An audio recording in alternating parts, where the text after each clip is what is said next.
हाय। सपने हम सभी देखते हैं और इन सपनों को पूरा करने के लिए जब सही वक्त आता है और मौका आता है तो हम में से कई लोग उस मौके को एक्चुअली गवा देते हैं। उस सही वक्त का एक्चुअली इस्तेमाल ही नहीं कर पाते। मैं ऐसे बहुत सारे लोगों को जानता हूं जिन्होंने उस सही वक्त और मौके का इस्तेमाल नहीं किया और बाद में जीवन में कई मौकों पर कई बार वो उस वक्त को और उस मौके को गिनते रह जाते हैं और सोचते हैं काश ऐसा हुआ होता। काश उस ग्रेजुएशन और पोस्ट ग्रेजुएशन के दौरान मैंने पढ़ाई की होती। काश उस ग्रेजुएशन और पोस्ट ग्रेजुएशन का डिसीजन लेते वक्त मैंने सोचा होता कि मैं सही जगह पर सही कॉलेज में जाकर एडमिशन लूं। काश उस दौरान में मैंने सही ढंग से कोचिंग ली होती या मैंने अपने जो मेंटर हैं उसको सही ढंग से फॉलो किया होता। ऐसे बहुत सारे उदाहरण आपके साथ भी घटित होते हैं, आपके आसपास भी घटित होते हैं। लेकिन ऐसा कैसे होता है कि आप ही के आसपास कुछ आपके मित्र भी हो सकते हैं, आपके जानने वाले भी हो सकते हैं, उनके सपने लगातार पूरे होते जाते हैं। वो जैसा चाहते हैं, जो चाहते हैं वो पूरा होता जाता है, उन्हें मिलता जाता है। और हम में से ही आसपास बहुत सारे लोग ऐसे होते हैं जिन्हें सिर्फ और सिर्फ मायूसियत, सिर्फ और सिर्फ स्ट्रगल देखने को मिलता है। वो सिर्फ ये सोचते रह जाते हैं, अरे ये मेरे साथ अच्छा नहीं हुआ, अरे ये मेरे साथ वैसा हो गया, अरे मुझे तो मौका ही नहीं लगा, अरे मुझे तो टाइम ही नहीं मिला। नाउ अगर कोई मुझसे पूछे कि इन सब के पीछे एक्चुअली क्या चीज है, वो कौन सी चीज है जो आपको चीजों को करने से रोक देती है, या वो कौन सी चीज है जो उन लोगों को आपसे आगे बढ़ा देती है, तो सिर्फ ये एक line, consistent efforts with positive affirmation या पॉजिटिव कन्विक्शन। आपकी वो लगातार प्रयास करने की क्षमता एक सकारात्मक विश्वास के साथ कि हाँ मुझे मिलेगा।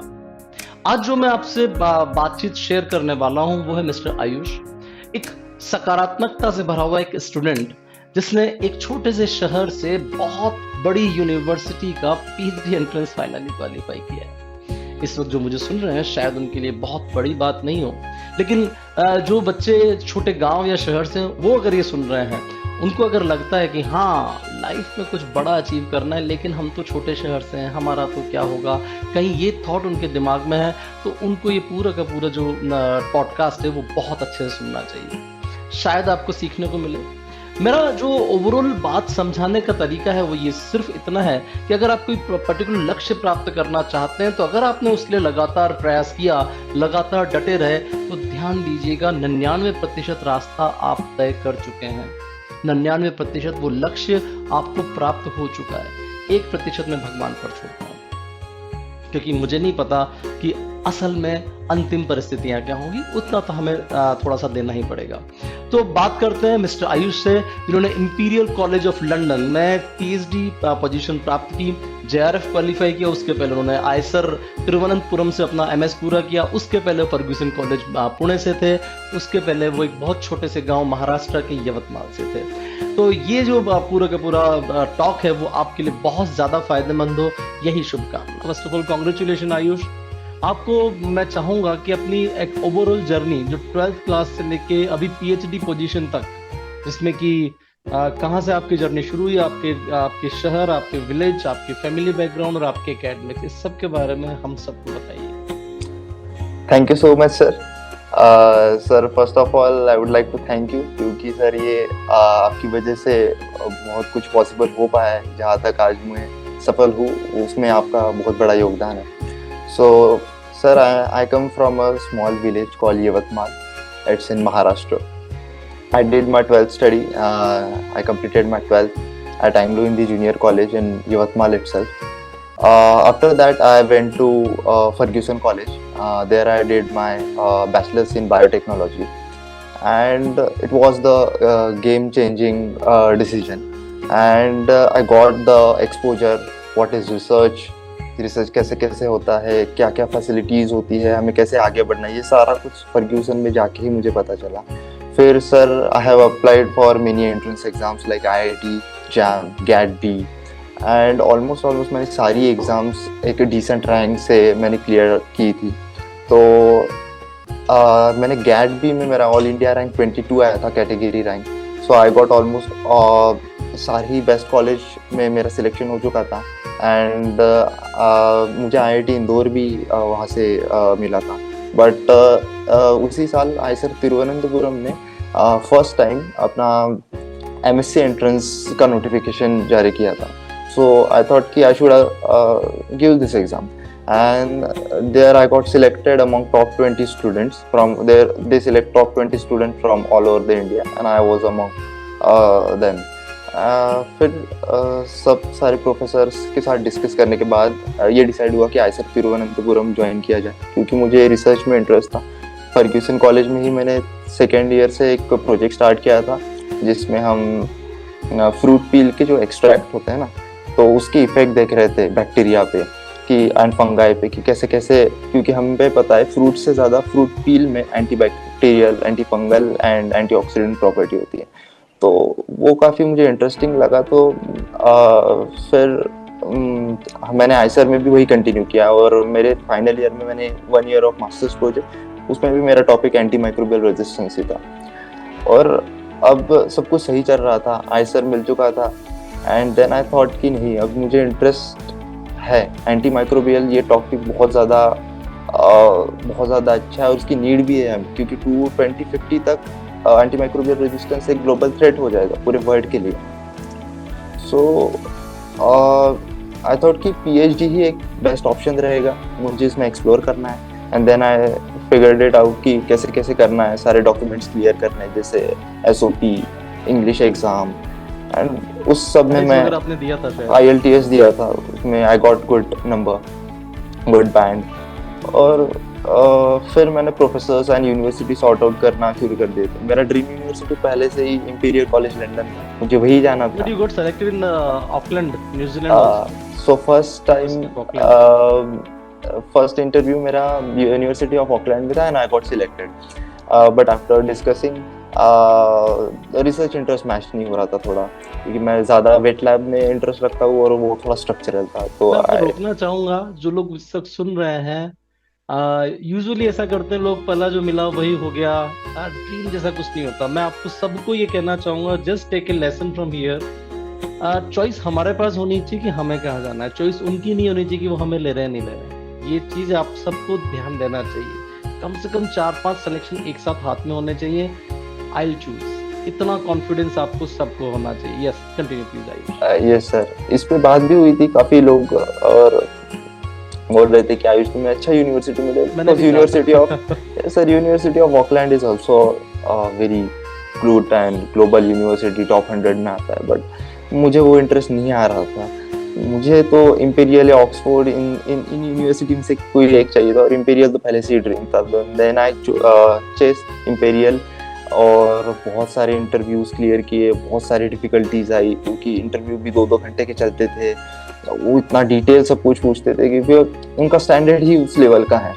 But I cleared all of them, all the interviews, all the exams, all the necessary criteria, and then I got an unconditional offer letter from Imperial College London. Simultaneously मैं गेट CSIR भी apply कर रहा था, ताकि backup चलता रहे अगर in case कुछ हो जाए तो. मुझे मेरा गेट भी क्लियर हो चुका है, एंड रिसेंटली कल रिजल्ट आया है, तो उसमें भी मुझे CSIR में JRF मिला है. बहुत शानदार, बहुत शानदार. और सबसे इंटरेस्टिंग बात यह है कि हरिमोहन सर के जो IIT जाम के 2021 के नोट्स थे, जो मैंने प्रेफर किए थे, वही नोट्स मैं आज 2024 में भी यूज़ कर रहा हूँ. एंड उसी नोट्स के 100% भरोसे पे मैंने CSIR 2024 भी विद JRF क्लियर कर दिया. चलिए, बहुत बढ़िया, बहुत बढ़िया. आयुष, एक सबसे अच्छी बात जो मैं आपसे पूछना चाहूँगा, कई लोग अपने करियर को लेके बड़ा प्रॉब्लम में रहते हैं. मैं क्या करूँ, मैंने तो BSc कर ली, व्हाट नेक्स्ट, मैंने MSc कर ली, व्हाट नेक्स्ट, मेरा तो इंटरेस्ट ही नहीं है. आपने यूनानिमस थी, कोई आपको इफ एंड बट नहीं था. रिसर्च आपने बिल्कुल स्ट्रेट फॉरवर्ड चूज किया कि मुझे रिसर्च में जाना है. तो what made you interested in research, और इतना ज़बरदस्त जो अचीवमेंट आपने लिया है, इस सब को एग्जैक्टली आप अपने आप को मोटिवेट कैसे करते रहे कि यस मुझे तो ये चाहिए, मुझे तो ये चाहिए और मैं ये लेके रहूँगा? सर, 2 चीज़ें मोटिवेट करती रही. पहला तो रिसर्च इटसेल्फ, क्योंकि जब आप रिसर्च, छोटा भी प्रोजेक्ट, जब आप बैचलर्स में भी प्रोजेक्ट स्टार्ट करते हो BSc के टाइम पे, तो आपको ज़्यादा कुछ पता नहीं होता, टेक्निक्स पता नहीं होती. पर जैसे आप स्टार्ट करते हो तो उसमें क्यूरियोसिटी जनरेट होती है, and that is the motivation itself, I think. और फिर आप जैसे जैसे उसमें प्रोग्रेस करते हो तो वो आपको मोटिवेट करता रहता है कि आप कुछ नया फाइंड कीजिए उसमें, और जैसे जैसे आप उसमें सक्सेसफुल होते हो अल्टीमेटली वही मोटिवेट करता है। और उसके बाद क्या है, तो फिर आप जब ड्रीम्स देखते हो कि इंपीरियल कॉलेज लंदन या फिर कोई भी आपका जो भी ड्रीम यूनिवर्सिटी होगा, आप उसे देखते हो कि क्या उसमें फैसिलिटी होगी, क्या एक्सपोजर होगा, आप किन किन लोगों से मिलोगे, ये सब ही फैक्टर्स है जो मुझे हमेशा मोटिवेट करते रहे। जब भी मैं थोड़ा स्ट्रगल तो आते हैं सर, डिफिकल्टीज भी आई है, मुझे भी एक टाइम पे लगा नहीं हो पाएगा, बट मैं हमेशा सोचता था कि अगर मैं इंपीरियल में चले जाऊँ या फिर इंडिया में भी मुझे कहीं पे अच्छी यूनिवर्सिटीज में एडमिशन मिल जाए तो वहाँ की फैसिलिटी किस लेवल की होगी और वो करने के बाद मैं किस पोजीशन पे पहुंच जाऊंगा, यही सब फैक्टर्स मुझे मोटिवेट करते हैं सर। आयुष, इस वक्त जो लोग आपको सुन रहे हैं उनमें से बहुत सारे लोग ऐसे हैं जो शायद किसी फर्ग्यूसन कॉलेज में नहीं गए, जो शायद आइसर जैसी जगहों पर नहीं गए, वो किसी छोटी जगह से किसी गांव में है या वो किसी छोटे शहर में है। ऐसे लोगों को करियर गाइडेंस अगर मैं आपसे कहूँ कि यू शुड गाइड देम, तो आप कैसे कहोगे कि उनको प्लान कैसे करना चाहिए?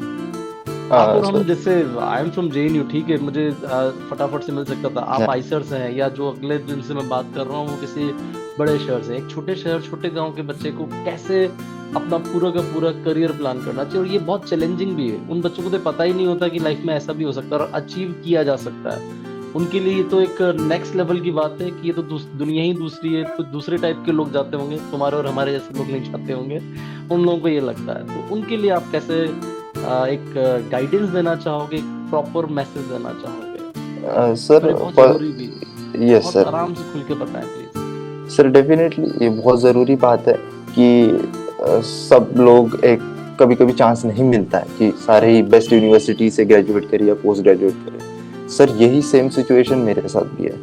मैंने बैचलर्स और मास्टर्स भले ही एक प्रेस्टिजियस इंस्टीट्यूट से किया है, बट मैं एक बहुत ज़्यादा छोटे से गांव से आता हूँ जहाँ पे एजुकेशन का एक्सपोजर नहीं है इतना। क्या मुझे मोटिवेट कर, शायद मेरे ख्याल से वहाँ ड्रॉट बहुत ज्यादा होता है, यस सर, पड़ता है, इसलिए मुझे पता है यवतमाल है ना। Yes sir, yes sir, Latur और यवतमाल आजू बाजू नहीं है, यस, वो डिस्टेंस तो काफी है बट यवतमाल बहुत ज्यादा ड्रॉट होता है और फैसिलिटी मुझे ध्यान नहीं है यवतमाल। यस सर, और एजुकेशन में भी इतना आगे नहीं है तो वहाँ पे नहीं पता होता कि क्या करना है। तो मुझे ऐसा लगता है कि डजंट मैटर कि आप छोटी यूनिवर्सिटी से, फर्स्ट ऑफ ऑल आपको अभी हमारे पास इंटरनेट है, सब कुछ फैसिलिटीज है, मोबाइल तो सबके पास होता है। आप पहले एक्सप्लोर कीजिए कि क्या क्या कर सकते हैं। लाइक आप अगर बायोलॉजी में इंटरेस्टेड है तो आप अगर सिंपल सर्च भी करते हैं नेट पे कि क्या क्या ऑप्शंस अवेलेबल है, तो आपको एक एक्सपोजर आ जाएगा, एक आइडिया आ जाएगा कि कौन सी यूनिवर्सिटीज है, उसमें क्या क्राइटेरिया है। फर्स्ट सबसे पहले इंपॉर्टेंट ये होता है एलिजिबिलिटी क्राइटेरिया, किसी भी जगह पे जाने के लिए क्या है और आप उसे फुलफिल कर पाते हो या नहीं। आइसर में भी मैं फर्ग्यूसन से था, बट मेरे बैचमेट से जो कि इतने प्रेस्टिजियस कॉलेज से बैचलर्स उन्होंने नहीं किया था, फिर भी वो मुझसे बेटर भी परफॉर्म कर रहे थे आइसर में। वो छोटे कॉलेज से होके भी मुझसे बेटर परफॉर्म किया है। तो उनमें क्या डिफरेंस है कि वो अवेयर थे, उन्हें भले ही बैचलर्स में उन्होंने इतनी अच्छी यूनिवर्सिटी से नहीं किया हो, but after that they prepared for entrance exams. उन्हें पता था कि उन्हें क्या चाहिए, क्या एलिजिबिलिटी क्राइटेरिया चाहिए, उन्होंने उन पे काम किया and now we are at the same position. So yes sir. Ayush, एक और बहुत चैलेंजिंग बात होती है, ये जो आप एक साथ आपके MSc की डिग्री भी कर रहे थे, आप JRF का भी प्रिपरेशन कर रहे थे, आप फॉरेन यूनिवर्सिटी भी अप्लाई कर रहे थे, ऑब्वियसली आइसर्स का मतलब एक हेक्टिक शेड्यूल की मरने की फुर्सत नहीं होती, सुबह से लेकर शाम तक आप नॉन स्टॉप बिजी होते हो। ऐसी चीजों को आपने ओवरऑल टाइम मैनेज कैसे किया? क्योंकि ये भी एक बहुत बड़ा चैलेंजिंग काम होता है कि लोगों से मैनेज ही नहीं होता। मेरे को डेली में कई सारे बच्चों के साथ डील करता हूँ, वो हिम्मत हार जाते हैं, अब तो हमारा कुछ नहीं होगा, अब तो पता नहीं टाइम ही नहीं मिल रहा, पता नहीं कैसे पढ़े, हमसे तो पढ़ा ही नहीं जा रहा, हमसे प्रेशर बर्दाश्त नहीं हो रहा। और ये जो शब्द होता है प्रेशर बर्दाश्त नहीं होता, ये बड़ा दिल को कचोटता है यार, ऐसे कैसे प्रेशर बर्दाश्त नहीं होता। वी हैव एग्जाम्पल्स, मेरे पास आप ही नहीं बहुत सारे तरह के बच्चों के एग्जाम्पल जो करते हैं। मैं आपसे भी यही पूछना चाहूंगा, ये प्रेशर बर्दाश्त नहीं होता वाले एक खोल से, एक कंफर्ट जोन से आप बाहर कैसे आए? कि प्रेशर बर्दाश्त हो सकता है सर? अगर प्रेशर होता, चैलेंज आपने देखा होगा, कई सारे लोगों के साथ हम लोग देखते हैं। यस सर, प्रेशर ही ऐसी चीज है सर जो आपको मोटिवेट करती है और आपको आगे बढ़ने के लिए प्रोत्साहित, मतलब आप अगर आपके ऊपर प्रेशर ना हो तो आप आगे बढ़ ही नहीं सकते, आपको कंफर्ट जोन के बाहर जाना पड़ेगा। उसके लिए ही सर मैं सबको ये गाइड करता हूँ कि जैसे ही आपने बैचलर्स कहीं से भी किया हो, आप पहले एंट्रेंस एग्जाम्स के लिए प्रिपेयर करें और आप बेस्ट यूनिवर्सिटी में जाएं जहाँ पे हेक्टिक शेड्यूल हो। विदाउट हेक्टिक शेड्यूल आप ग्रोथ ही नहीं कर सकते। वहाँ पे आपको एक्सपोजर मिल जाएगा, आपके सीनियर्स बताएंगे, आप उन्हें देखोगे कि वो प्रेशर में भी कैसे काम करते हैं। आइजर में तो ये कंडीशन थी कि सर 10-10 घंटे लैब में काम करना पड़ता था, बट कहीं ना कहीं तो फुर्सत मिलती है। आप 15 मिनट तो इंक्यूबेशन टाइम में दे सकते हो अगर आप काम कर रहे हो बैक्टीरियाज पे, और इंक्यूबेशन टाइम में किसी पे भी काम करते हो तो आप 15 मिनट रोज भी दो और आप एसओपी पे काम करो सर, एक हफ्ते में एसओपी बन जाता है। विद इन 1 मंथ आप सारे डॉक्यूमेंट्स क्लियर कर सकते हो। विद इन हाँ 1 अगर मंथ चाहो तो मैनेज करो यस तो। सर, सिर्फ 15 मिनट्स देना होता है ये सब चीजें के लिए, सिर्फ 15 मिनट्स। और 1 मंथ में आप अपनी सारी इंग्लिश की एग्जाम्स भी क्लियर कर सकते हो। बट आपको क्या करना है कि आप जैसे एमएससी में जाओगे ना, तो फर्स्ट ईयर होते ही आपको इन सब पे काम करना शुरू हो जाना चाहिए, ताकि at the end of your masters आपके पास सब प्रिपेयर्ड रहे, आप अप्लाई भी कर चुके हो और आपको बस इंटरव्यू कॉल आना बाकी रह जाए। अगर उसके बाद भी 1 साल लगता है, डजंट मैटर, कोई बात नहीं, बट आप फर्स्ट ईयर एमएससी से ही प्रिपेयर करना शुरू कर दीजिए। और रही बात सीएसआर और गेट एग्जाम की सर, सो हम पहले ही ऑलरेडी हम आईआईटी जैम के लिए इतना प्रिपेयर कर चुके होते हैं कि हम बहुत ज़्यादा अवेयर हो जाते हैं किसी भी सिलेबस के लिए। और फिर जब आप इतनी बड़ी जगह पे जाते हो आईआईटीज आइजर में, उनका स्ट्रक्चर इतना ज़बरदस्त होता है कि आपको एक्सटर्नली पढ़ने की या कोचिंग्स की भी ज़रूरत नहीं होती। आप उनका day to day notes follow करो और आपने जो प्रिपेयर किया है फॉर एमएससी एंट्रेंस के लिए, जब बीएससी के बाद अगर आप उतना भी करके जाओ, थोड़ा प्लानिंग करके जाओ, तो आराम से कोई भी एग्जाम क्लियर हो जाता है। It may take 1 or 2 attempts, but still आप हो जाएगा आपका।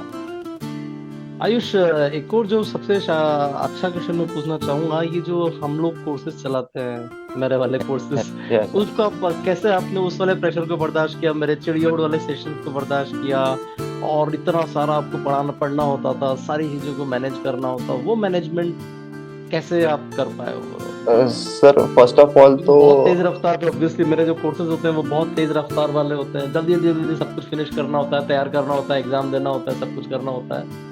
How exactly you manage?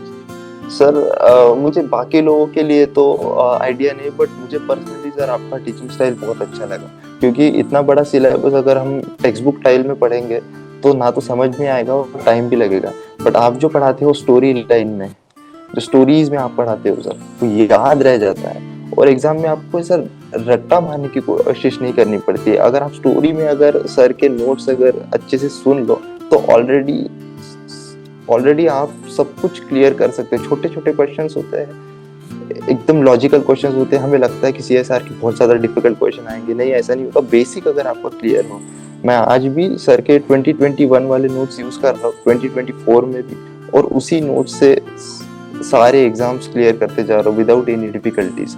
तो वो जो स्टोरी लाइन है सर का, वो सबसे बेस्ट पार्ट है। सर मैं भी आपसे रिक्वेस्ट करता हूँ कि आप अपना वो स्टाइल जो है वो कंटिन्यू रखें, ताकि हम जैसे बच्चों का भला होता रहे। Yes sir, I am just continuing that. Yes Ayush, very very thank you, और बहुत सारी शुभकामनाएं मेरी आपको कि आप एक बार शानदार से मुझे एक बार फिर मैसेज करें, सर मेरा नेचर में पेपर पब्लिश हुआ है, यस सर, या साइंस में डेफिनेटली पेपर सर। पब्लिश हुआ है, इस तरह की मेरी शुभकामनाएं।